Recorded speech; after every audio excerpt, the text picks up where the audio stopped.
আমরা ফয়েজ লেকের ওয়াচ টাওয়ারের কাছাকাছি চলে আসছি। এই যে সিনান এখন ওয়াচ টাওয়ার দিয়ে দেখতেছে, দেখা যায়। ওয়াচ টাওয়ারে যখন পা রাখি ঠিক তখন সামনে খুলে যায় এক অনন্য দৃশ্যপট। নিচে ফয়েজ লেকের শান্ত জলরাশি, চারপাশে সবুজে ঘেরা পাহাড়ের কোল ঘেঁষে ছুটে চলা ট্রেল, সব মিলিয়ে এক অনাবিল প্রশান্তির ছোঁয়া।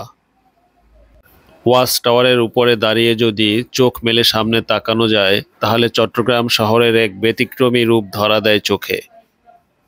শহরের কোলাহল এখানে এসে যেন নীরব এক চিত্রকল্পে রূপ নেয়। মনে হয় শহরটা যেন এখান থেকে একটু অন্যরকম, আরো বেশি আপন, আরো বেশি ঘনিষ্ঠ।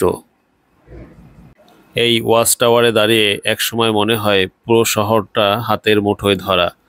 জীবন, প্রকৃতি, মানুষ সবকিছুই এক ফ্রেমে আটকে থাকা মুহূর্ত।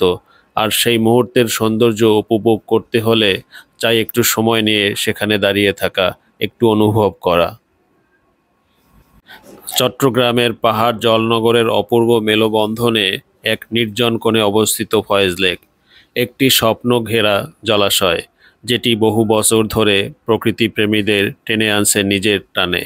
আর এই লেকের বুক ছুঁয়ে দাঁড়িয়ে থাকা ওয়াচ টাওয়ার যেন তার মুকুটের সবচেয়ে উজ্জ্বল রত্ন।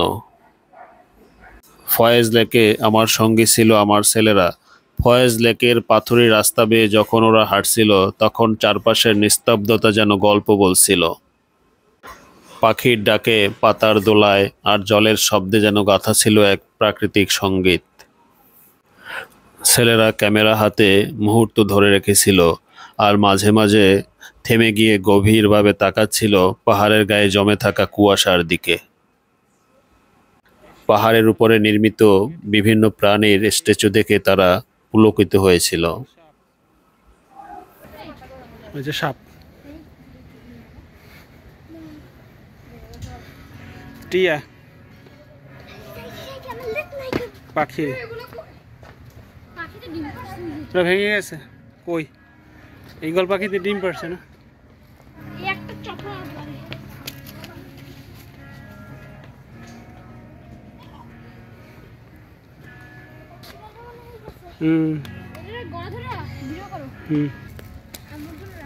বলো এখান দিয়ে যায় ওয়াচ টাওয়ার। এই যে চিনেন, তাই ওই যে ওয়াচ টাওয়ার, ওই যে ইয়েস ইয়েস ইয়েস, এই যে ওয়াচ টাওয়ার। এখান থেকে পুরো চিটাগং শহর দেখা যাবে এখান থেকে।